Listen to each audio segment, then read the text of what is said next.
trumpet that brings the walls of his own cities crashing down, until at last, having educated himself into imbecility, having drugged and polluted himself into stupefaction, he keels over a weary, battered old brontosaurus and becomes extinct.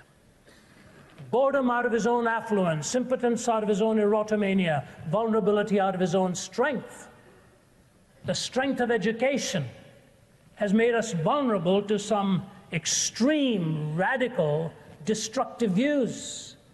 It was Viktor Frankl who asserted that the views that were ultimately espoused by the Third Reich ought not to be blamed at some defense ministry portfolio or some ministry of defense, but at the lecterns and desks of atheistic scientists and philosophers. One of the things I've noticed as a scholar on the comparative religious world, where various worldviews, various religions, is how little Richard Dawkins actually knows about world religions, including Christianity. He's abysmally ignorant of the statements he makes. One statement he makes, for example, is this: the chances of you believing something in a transcendent order contrary to that which you were brought up with, the chances, says Dawkins, are zero. My.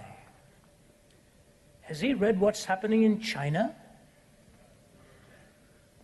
Did he know what Mao Zedong said when he burned the libraries and the seminaries of all religious worldviews? And there in 1966, in August, when these things were put into a bonfire and burned, he said, the last vestiges of any belief in God are over. They are finished, never to come back to haunt China again. Mao Zedong has come and gone. The church in China is the fastest growing church in the world today. With over 100 million, they say. When I spoke at the prestigious Tsinghua University, which has produced all of their great scholars in their thinking a Marxist worldview, it was not at all accidental to hear them asking, leaning forward, about God, about what this means, what its intimations are, what its significance is. David Aikman, in his book on the delusion of disbelief, points out what's happening in the scholarly world today in China.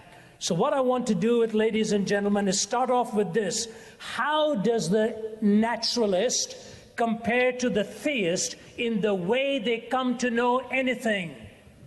How do you know anything of an order that is outside of you and consider it to be believable and credible?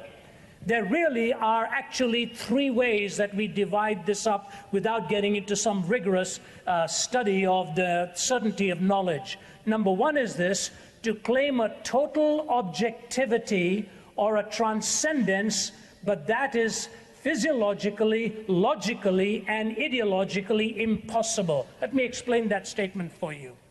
Can you really get out of this box to a point of total transcendence, where your mind is working with a 100% objectivity, where you can make pronouncements about reality that are absolutely certain in a comprehensive sense about everything? But when you read some of their own statements, here's what you read. This is interesting. Huxley, writing in the 40s, I have motives for not wanting this world to have meaning. Consequently, I have assumed that it has none, and was able without any difficulty to find satisfying reasons for this assumption. The philosopher who finds no meaning in this world is not concerned exclusively with the problem in pure metaphysics. He is also concerned to prove that there is no valid reason why he personally should not do as he wants to do, or why his friends should not seize political power and govern in the way that they find most advantageous to themselves.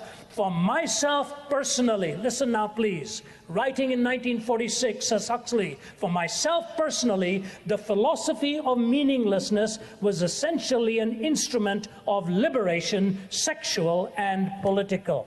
to assume that this world had no meaning freed me from any moorings of any kind. I wanted this world not to have meaning. Can a person like that be totally objective, totally transcending on pronouncements of ultimate reality? Listen, for example, to this statement that is given to us by Richard Lewontin, who's a geneticist. We take the side of science in spite of the patent absurdity of some of its constructs, in spite of its failure to fulfill many of its extravagant promises of health and life, in spite of the tolerance of the scientific community for unsubstantiated just-so stories. But David Berlinski comes out with this question: why should any discerning man or woman take the side of science or anything else under these circumstances? Richard Lewontin goes on to say why he doesn't want anything outside of science. Here's his answer: because we cannot allow a divine foot in the door. He doesn't want a divine foot in the door. Berlinski responds by saying this: if one is obliged to accept absurdities for fear of a divine foot, imagine what prodigies of effort would be required were the rest of the divine torso to be found wedged at the door with some justifiable irritation demanding to be let in. Berlinski is a secular thinker. Lewontin is telling me that he would believe in the absurd because he doesn't want a divine foot in the door. He said, what is Lewontin going to do if the divine torso itself is wedged, forcing itself in, demanding an explanation? So David Berlinski, in his book, The Devil's Delusion, in the jacket cover, and by the way, he's had personal contact with John Lennox. His book, The Devil's Delusion, is worth buying. Read it again and again, except for the last chapter, which I have some difficulties with in his comparison with written revelation and the book of nature. The rest of the book is a scathing critique of the pretensions of this atheism. In the jacket cover, he says this: has anyone provided a proof of God's inexistence? Not even close. Has quantum cosmology explained the emergence of the universe or why it is here? Not even close. Have the sciences explained why our universe seems to be fine-tuned to allow for the existence of life? Not even close. Are physicists and biologists willing to believe in anything so long as it is not religious thought? Close enough. Has rationalism and moral thought provided us with an understanding of what is good, what is right, and what is moral? Not close enough. Has secularism in the terrible 20th century been a force for good? Not even close to being close. Is there a narrow and oppressive orthodoxy of thought and opinion within the sciences? Close enough. Does anything in the sciences or in their philosophy justify the claim that religious belief is irrational? Not even in the ballpark. Is scientific atheism a frivolous exercise in intellectual contempt? Dead on. Hi, I'm Ravi Zacharias, the director of Wellspring International. I'd like to take a minute and talk about Wellspring, which is the humanitarian arm of Ravi Zacharias International Ministries. The vision of Wellspring is to identify and financially equip existing organizations aiding women and children at risk. Additionally, we work to provide individual scholarships to support education, healthcare, and basic living needs. We would love to hear from you, and we welcome your support. 100% of every gift designated for Wellspring goes directly to a project on the ground. Please call us at 770-449-6766 or email us at wellspring@rzim.org. Thank you for the opportunity to talk with you about Wellspring International. And now let's get back to today's teaching with Ravi Zacharias. So you've got the total transcendent objective way of looking at it. The second one is total determinism. Total determinism runs something like this. It is the idea that we are so locked into our DNA, so locked into our biochemical makeup, that whatever we do, whatever we think, whatever we reason, is that locked-in, pre-programmed, predetermined reaction to the hard wiring and the soft wiring that we have. Like a computer, if you press this button, that will emerge. If you press a combination of these buttons, that's the way it will be. I remember when I was doing some courses at Cambridge University, listening to Stephen Hawking speak. and Stephen Hawking was going to give a talk on is humanity determined or free. The auditorium was jammed. As you know, Hawking has suffered from Lou Gehrig's disease, is not able to speak, and therefore a Caltech scientist has made for him a fantastic computer that takes the letters that he puts in, forms the words, collates them into sentences, and then synthetically produces a voice on the basis of which he speaks. So he prepares his talk long before. There are two ways in which he controls it, either by a 1 centimeter move of his index finger, which controls an infrared ray, or if that stops working, by the batting of an eyelid. This brilliant scientist is able to somehow communicate and speak to the audiences. His whole talk was on this: is humanity determined or free? He said there was no escape from the fact that determinism was the inexorable flow of naturalistic assumptions. There's no way to break away from this hardwiring. But listen now to how Berlinski responds to one of the scientists who did this study. After comparing more than, listen very carefully to this quote, please. After comparing more than 2,000 DNA samples, an American molecular geneticist, Dean Hamer, concluded that a person's capacity to believe in God is linked to his brain chemicals. And he goes on to say, we take the side of science in spite of the patent absurdity. But listen now, it is because he is hardwired by his brain chemicals. Perhaps it will not be amiss, says Berlinski, that Dr. Hamer has made the same claim about homosexuality.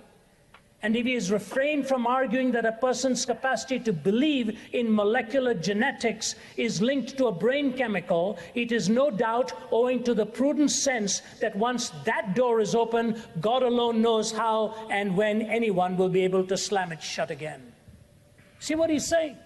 That a person's belief in God is sort of ultimately produced by some kind of chemicals in the brain. He's wired and the chemistry produces that. He went on to say that that's how homosexuality is ultimately produced. And Berlinski rightly raises the question, if all of our behavior and all of our thinking is so chemically engendered, what about the belief itself that it is all chemically engendered is not produced by some chemistry? And so as we move from total objectivity to total determinism, we come to the third option, which is semi-transcendence. This is the way I see it. Humanity is able to move outside of itself to a legitimate degree, and what it ends up doing really in the ability to move out of itself to a legitimate degree is able to then measure its pronouncements by external testing, by external verification for correspondence and coherence. When you make a statement, you can check it out correspondingly to be true. When you build a system, you can look at it as a systemically coherent worldview. This is the way it is in our courts of law. This ought to be the way it is in a scientific lab itself. When you make a statement, it's measured against the referent. When you put together a system, it ought to be coherent and brought together. Total transcendence is logically, biologically, and ideologically impossible. Total determinism is self-defeating. The semi-transcendent way is the only way where you're able to half rise outside of yourself, make meaningful statements about reality, and measure them up against the truth as they really correspond. I will check this out against what Jesus taught and said as we progress along. But what we are told by the scientists is ultimately this, that we cannot get out from determinism, but they make positions of absolute statement all along vitiating that principle as it begins, that they themselves are determined to say that. So I've penned this statement down. What the naturalist does is to claim total transcendence, an impossibility, while biologically driven to determinism, making a logically fatal move by attacking the only meaningful option of semi-transcendence and crucifying it with the psychological description of delusion. They look at you and me and tell us that we are ultimately deluded. So I want to move to this championing of their delusion cause and respond with the answers of Christ. The fact of the matter is this, that as we move and understand it, the term has taken on such coinage. Richard Dawkins wrote The God Delusion. Our friend Alistair McGrath from Oxford responded with the Dawkins Delusion. David Aikman wrote The Delusion of Disbelief, and David Berlinski, The Devil's Delusion. So the word delusion is floating around all over the place now, each one telling the other that he or she is completely deluded. I have present in the audience a psychologist who helped me get this from a book, The Essentials of Clinical Practice. Here's the definition they give of delusion, and I want to show to you at the end of it who is more deluded in their thinking. Delusions are the most extreme deviation in thought content. They are defined as fixed false beliefs that are maintained despite objective evidence and logical argument to the contrary. Furthermore, the belief is not one ordinarily shared by others who have similar educational or socio-cultural backgrounds. Let me repeat some words here. They are the most extreme deviation in thought. They are defined as fixed false beliefs that are maintained despite objective evidence and logical argument to the contrary. Furthermore, the belief is not one ordinarily shared by others who have similar educational or socio-cultural backgrounds. Now, they tell us that our belief in God is delusionary, that our faith in God is that one of a delusion. So let me start off with positioning two possibilities and then move to the argument for existence from God and ultimately show why it is the Christ who reveals to us that which is true, which is what the atheists are really resisting. Many, many years ago, when I was at university and doing my studies at graduate work, the biggest named atheist then was Anthony Flew. At that time, we had to read everything Anthony Flew had written. Now, of late, of course, Anthony Flew has disavowed his atheism and become a modified theist. He calls himself a deist. The irony of this is, had he changed his mind 30 years ago, it would have saved me an awful lot of reading, an awful lot of studies. Now, he is writing against Dawkins. He's telling us that Dawkins has not done his homework philosophically. But Anthony Flew, 40 years ago, wrote this. He would be embarrassed by it now, but this is what he said. Once upon a time, two explorers came upon a clearing in the jungle. In the clearing were growing many flowers and many weeds. One explorer says, some gardener must tend this plot. So they pitched their tents and set a watch. No gardener is ever seen. Ah, but perhaps, says somebody, there is an invisible gardener. So they set up a barbed wire fence. They electrify it. They patrol it with bloodhounds. For they remember about H.G. Wells and the Invisible Man. But no shrieks ever suggest that some intruder has received a shock. No movements of the wire ever betray an invisible climber. The bloodhounds never give cry. Yet still the believer is not convinced. But there is a gardener, I'm telling you, there is a gardener. He's invisible, intangible, insensible to electric shocks. A gardener who has no scent and makes no sound, but there is a gardener. This gardener comes secretly to look after the garden which he loves. At last the skeptic despairs. Ah, but what remains of your original assertion? How just does this, what you call an invisible, intangible, eternally elusive gardener, differ from an imaginary gardener or even from no gardener at all? See what he's saying? There's the question. How does what you call an invisible, intangible, eternally elusive gardener differ from an imaginary gardener or even from no gardener at all? That was the question Flew posed 4 decades ago. John Frame, the philosopher, responded with this parable. Once upon a time, 2 explorers came upon a clearing in the jungle. A man was there pulling weeds, applying fertilizer, trimming branches. The man turned to the explorers and introduced himself as the royal gardener. One explorer shook his hand and exchanged pleasantries. The other ignored the gardener and turned away. There can be no gardener in this part of the jungle, he said. This must be some kind of trick. Someone is trying to discredit us from our previous findings. So they pitched camp. But every day this gardener arrives, tends the plot. Soon the plot is bursting with perfectly arranged blooms. Ah, he's only doing it because we are here to fool us into thinking there is a royal gardener. One day the gardener takes them to a royal palace, introduces the explorers to a score of officials who verify the gardener's status. Then the skeptic tries a last resort. Our senses are deceiving us. There is no gardener, no blooms, no palace, no officials. It's all a hoax. Finally, the believer despairs. But what remains of your original assertion? Just how does this mirage, as you call it, differ from a real gardener? Brilliant, isn't it? Absolutely brilliant. Now, what about the existence of God? See, these are the 2 points the atheists keep making. We can't devein them, but I want to at least tackle them in brief.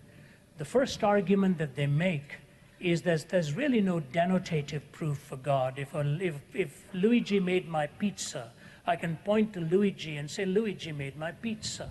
But if you say God made this world, point me to God. Show me God. And so Berlinski takes on Sam Harris. This is brilliant. Sam Harris argues that to believe that God exists is to believe that I stand in some relation to his existence, such that his existence itself is the reason for my belief. This sounds very much as if belief in God could only be justified if God were to call attention to himself, conspicuously waving a finger at us, say by dramatically waggling that finger or that hand. But if this is so, then by parity of reasoning, says Berlinski, one might argue that belief in neutrinos, that neutrinos have mass, is to believe that I stand in some relation to their mass, such that their mass is itself the reason for my belief. But how does a neutrino waggle its finger? A neutrino by itself cannot function as a reason for my belief. It is a subatomic particle, for heaven's sake. What I believe is a proposition of an abstract entity, that neutrinos have mass. How could a subatomic particle enter into a relationship with the object of my belief? But neither can a neutrino be the cause of my belief. I have, after all, never seen a neutrino. Not one of my neutrinos has ever gotten me to believe in it. The neutrino, together with almost everything else, lies at the end of an immense inferential trail, a complicated set of judgments. Hear what he said? It lies at the end of a trail of complicated sets of judgments. I believe what I do on the basis of the fundamental laws of physics and congeries of computational schemes, algorithms, specialized programming languages, techniques for numerical integration, huge canned programs, computer graphics, interpolation methods, nifty shortcuts, and the best efforts by mathematicians and physicists to convert the data of various experiments into coherent patterns, artfully revealing symmetries and continuous narratives. The neutrino has nothing to do with it. You know what he's saying? You're telling me you'll only believe in God in such a way if he actually waggles his finger at you. On that basis, I would never believe in a neutrino either. He says it takes all of science's research, all of the capacity of the mind, all of the data, all of the human experience. And so what I want to bring to you as I tie this together is, how do we come to this knowledge of God? And what is it that Jesus actually says about himself? Let me take you through 3 simple arguments, and they run like this. The first argument is this. If you take any physical quantity in this universe, any physical quantity in this universe, and section it, you will end up with a problem. The problem is this: no matter how you section it, you will never find the reason for its existence in itself. The reason for everything, 1 million pebbles in a perfect triangle, you can reasonably say that it happened over 15 billion years, it just came together. You can assume that. You can assume that because it's an aesthetic design. But if you walked onto that platform and saw one piece of paper and said, "Hello, John, I hope you brought some good Indian recipes with you,"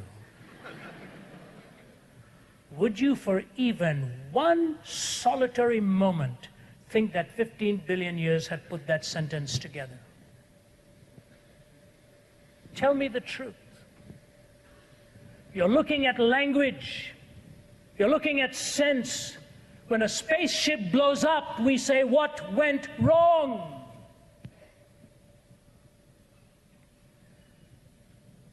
When our astronauts landed on the moon, there wasn't a piece of paper there to welcome them, and yet the voice was heard across the tens of thousands of miles. What they saw was enough to prompt them to say the opening lines from the Word of God, "In the beginning, God created the heavens and the earth."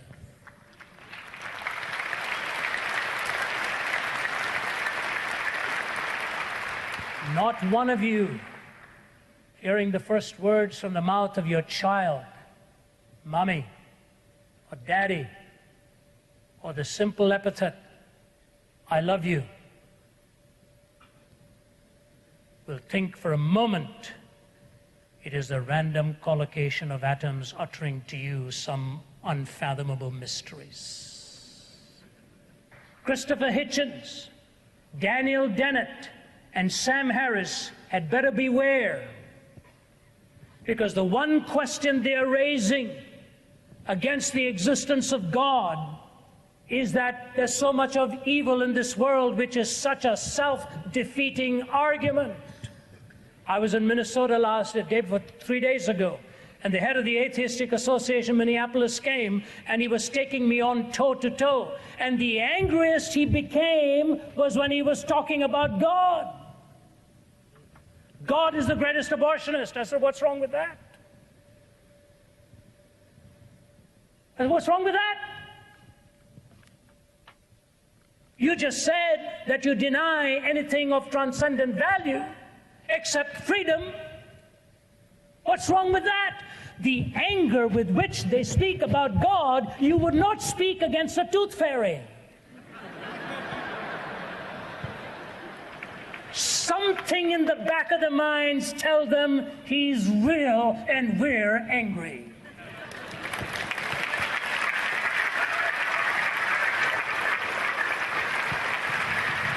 And so, as I pull it together, I want to say this. It better beware of the human condition. Here's what Christopher Hitchens says. How much self-respect must be sacrificed in order that one may squirm continually in an awareness of one's own sin? I don't know why they say it in such a complicated manner, but here's what he says. How much self-respect must be sacrificed in order that one may squirm continually in an awareness of one's own sin? What he's really saying is, why do I have to sacrifice all this self-respect of mine to confess my sin? Berlinski says the honest answer to Mr. Hitchens is that for most of us, self-respect is possible only if the squirming is considerable. So I take you to the person of Jesus, and I show you what it is that he had to say about evil. Please follow me. Jesus described himself in the following titles. The first is the Son of David. This is an incredible title, and I'll just breeze through these ideas. One of the chapters that tells us about this is when a blind man, the Bible is remarkable in what it says and what it doesn't say. It tells us there was a man blind from birth. His name was Bartimaeus. Do you realize when you read that, he has no name? He's the son of Timaeus. He has no name. Timaeus, son of Timaeus. The only thing the Bible tells us about him is these two things. He's the son of Timaeus and he's blind. Jesus walks over to him and says, "What do you want from me?" He says, "Rabbi, I want to see. I want to see." Jesus looks at him and pays him the compliment of his individuality, which had never been probably paid before. He says, "Great is your faith. Your faith has made you whole." And he gives the man back his sight. Here is the point of that faith. It was based on his knowledge that this man had done the miracles, that he was the son of David in prophecy. And what is remarkable for me is when Jesus affirms him in his individuality, two things happen here. The great gift that Jesus gives to you and me is that individual respect and individual worth. I am the son of my Father. What a great privilege it is. But I have my own identity, my own DNA. God has made me an individual.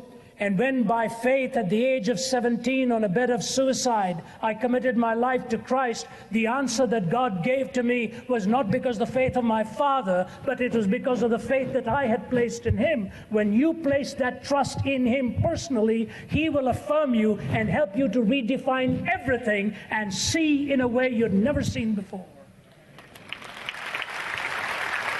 See in a way you'd never seen before. But here's the point I want to make. Do you know what atheists tell us about the heinousness of theism? Listen to what this statement is by Friedrich Nietzsche. Equality is a lie concocted by inferior people who arrange themselves in herds to overpower those who are naturally superior to them. The morality of equal rights is herd morality because it opposes the cultivation of superior individuals. It leads to the corruption of the human species. Mr. Dawkins may talk of all of the horrific things that religion has done. Nietzsche's writings were held by Hitler. Hitler personally presented it to Mussolini and to Stalin, and the idea of equal rights, equal humanity was anathema to the Nazi mind. They didn't believe humanity was equal. So those of you who think the scientists and their secularism are leading you into a utopia, this is the underpinning of one of those philosophers. His name is Nietzsche, who ultimately leads in his own thinking to ethnic superiority, to cultural superiority. It was Darwin himself and others who mused and wondered if their scientific theories were taken into metaphysical extrapolations, whether we would see violence unparalleled. Think of all the killings that have gone on because of ethnic superiority. The purpose of RZIM is to engage meaningfully with the questions and heartfelt issues of our culture. We do that in areas of business, academia, politics, the arts, and media. We live in an age of confusion, and people from every continent are beginning to wonder whether there are any answers to life's biggest questions. And this has provided a remarkable opportunity for the gospel of Jesus Christ. RZIM consists of over 50 speakers and adjuncts operating in over 20 countries, working at every level to reach those who shape the culture of a country and its future direction with the gospel. In addition to taking the gospel to various arenas of influence, we are also committed to providing a variety of training events in order to meet people where they are and to answer their questions directly. Whether it's engaging young adults and students through Reboot, Remind, and Big Deal questions, or the training we offer through the OCCA, RZIM Academy, and the New Zacharias Institute, we want to be able to take the questions that often serve as barriers to belief and instead use these as opportunities to share the gospel. By clearing those barriers, we can equip people to then engage with their friends, family, colleagues, and institutions.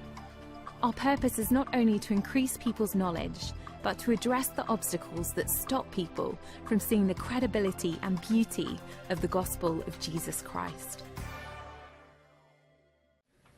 Son of David, Jesus is the Lord over all of ethnicity, over all of culture. But then he refers to himself as the Son of Man. And I just want to, this is my major point, I'd like to close, my time is gone. He refers to himself as the Son of Man 80 of the 82 times in the New Testament. Now here's what I want to tell you. After they recognized him as the Son of Man, I can't go into the theological backdrop of this, he started to tell them that he was headed to the cross, of what manner of death he was going to die. What manner of death he was going to die. You see, to them the Son of Man was going to be a triumphant demagogic figure. Jesus changed that and said no. He told them of the manner in which he was going to be suffering at the hands of humanity after they recognized him as the Son of Man. Here's a point I want to make in a hurry. Please follow. This is a linchpin argument for me.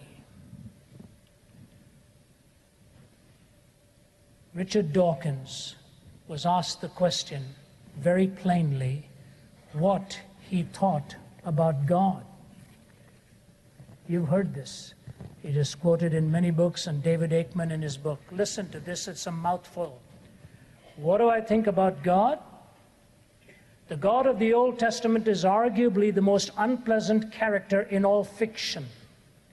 Jealous and proud of it, a petty, unjust, unforgiving control freak, a vindictive, bloodthirsty ethnic cleanser, a misogynistic, homophobic racist, infanticidal, genocidal, filicidal, pestilential, megalomaniacal, sadomasochistic, capriciously malevolent bully.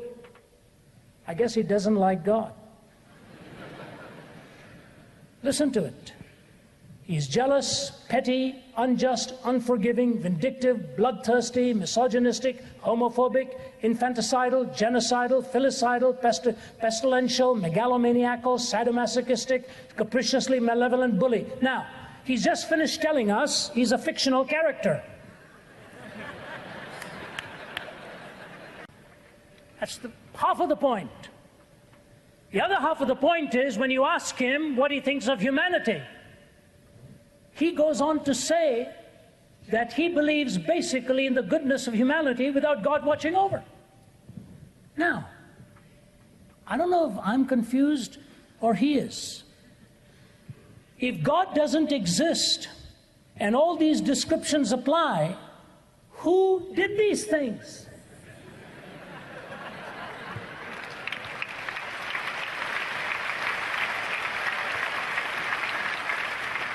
A person is deluded when they believe something contrary to all the evidence. Who is deluded? Who wrote the Old Testament if God didn't inspire the words? Humanity. That would be his answer. Then who ordered all those things? Humanity. Why on earth are you so big on humanity and so small on God when humanity manufactured the God that you deny?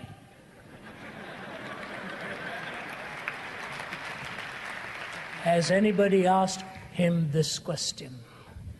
Let me read this, move to my final two statements here. In the First World War, humanity killed 15 million. Russian Civil War, 9 million. Stalin's regime, 20 million. Second World War, 55 million. Chinese Civil War, 2.5 million. People's Republic of China under Mao Zedong, 40 million. Tibet and still counting, 600,000. Congo Free State, 8 million. Mexico, 1910 to 1920, 1 million. Turkish massacres of Armenians in 1915 to 1923, 1.5 million. China, 1917 to 1928, 800,000. Chinese nationalist era, 3.1 million. Korean War, 2.8 million. North Korea, 2 million. Rwanda and Burundi, 1.35 million. Second Indochina War, 3.5 million. Ethiopia, 400,000. Nigeria, 1 million. Bangladesh, 1.25 million. Cambodia, Khmer Rouge, 1.65 million. I have 2 pages of statistics here that I could read for you. Berlinski ends that section by saying this: in considering the assessment that we are better off than we were before, the only conclusion one can profitably draw is that such an excess of stupidity is not often found in nature itself.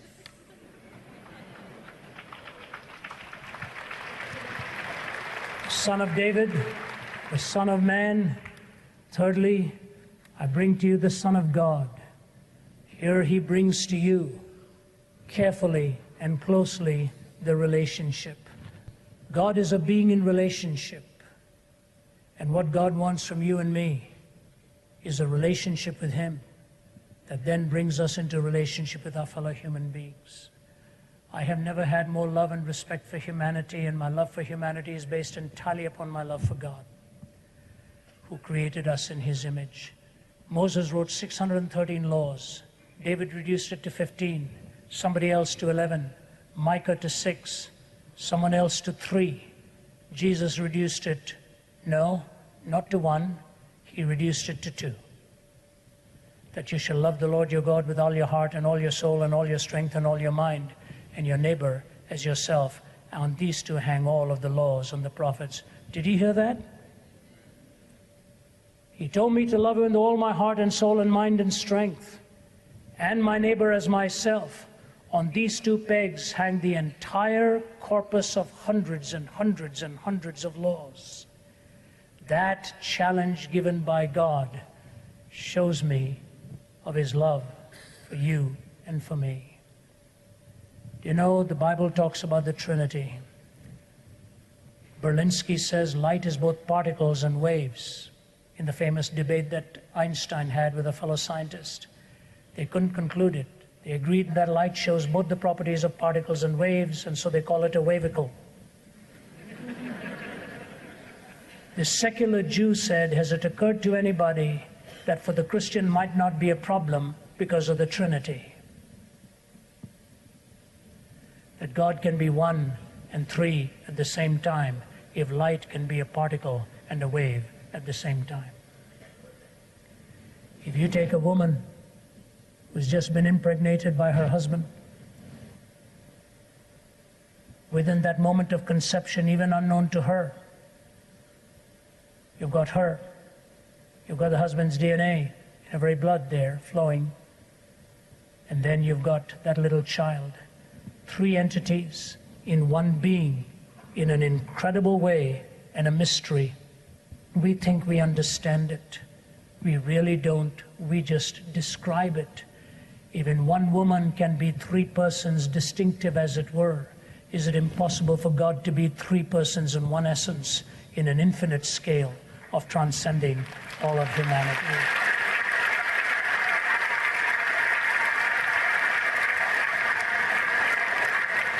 You know, there's a bird that's called the Manx shearwater, and after this, my thought will be brief.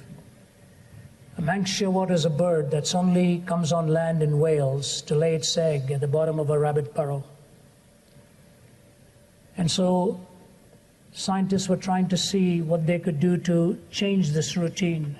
So they took one of these Manx shearwaters and took it to Cambridge, 250 miles away. 7 hours later, that bird flew back to Wales to lay its egg in that little rabbit hole. They were still not convinced this is true. They took another one and placed it at Boston's Logan Airport, 3,000 miles away. 12.5 days later, flying 250 miles a day, the Manx shearwater came back to that little island in Wales to lay its egg. They could not stop it from coming back. There's a homing instinct in the bird. There's a homing instinct in you and me. He has made us for Himself, and our hearts are restless until they find their rest in Him. And so when He says He's the Son of God, He wants you to become a child of God and find that relationship. And lastly, He is the Savior who offers the greatest hope and the greatest possibility of rescue.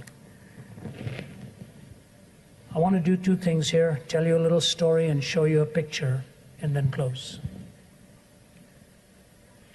You know what your biggest problem is? And mine, and Dawkins, and Dennett, Hitchens? It's what goes on inside here. My problem is not Mao Zedong. The problem is what goes on inside here. What I don't need is a better education, or more money, or more friends. What I need is to find a way to be forgiven for a life that's blown it again and again and again. What I need is for somebody to pick me up and make me whole and help the battles that rage within me and rage within you. And so when Jesus describes Himself as Soter, Savior, He's calling you to the cross to tell you that forgiveness is real. And in that forgiveness is hope of a life that lives more victoriously and less defeatedly. I was watching the news about this carnage of how they emptied out their machine guns and felled scores of people there. And there was an Indian-born British actor being interviewed, and he told his story. He was in that restaurant, invited by friends, and they were enjoying a beautiful dinner when he heard the boop, boop, boop, boop, boop, and he thought maybe it was just some kind of firecrack works going on outside, when suddenly the sound got closer and closer, and they knew, as men and women were screaming, that it was gunfire. He said, I felt two arms just grab everybody on each side, and we were forced under the table, and the bullets were flying, bombs and grenades and all, people screaming, looking around, limbs scattered all over the place. And I heard the footsteps of one of them come within about 3 feet of me and aiming the gun, firing at random. And the interviewer said to him, "How come you're still here?" He said, "I don't know how to explain it. All of my friends who were with me, including my hosts, are dead." He said, "I'm the only one survived." And she said, "How come?" He said, "I don't know. All I know is when I got up, the silence was there. I was so covered with blood, with someone else's blood, that they must have taken me for dead and spared me because I was covered with another's blood."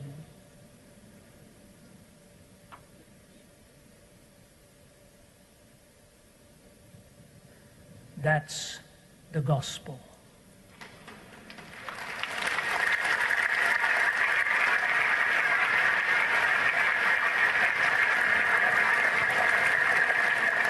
Covered by another's blood. You have 3 ways of looking at it. Think you have total objectivity? No. Totally determined? No. Semi-transcendent? Yes. I want you to take a look at this, and with that we will close. I'm going to show you 2 pictures on the screen. On the left, you're looking at the rose window of the York Minster Cathedral. Beautiful, geometrically designed. Every piece among the thousands of pieces perfectly placed. You think it's spectacular? Yes, it is. On the right, you're looking at the section along the axis of the human DNA double helix.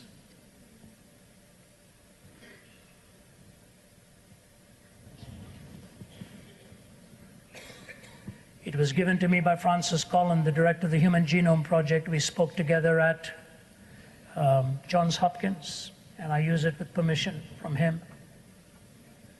When this was shown at Johns Hopkins, the left one was shown first, the right one was covered. And the right one was shown and explained what it was. An audible sound went through the audience, primarily of skeptics. Wow. Do you know, you're looking at that because of which you can look at it?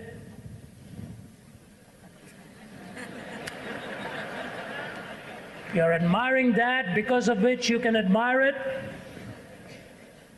You're thinking in awe because of which you're seeing that which is awesome.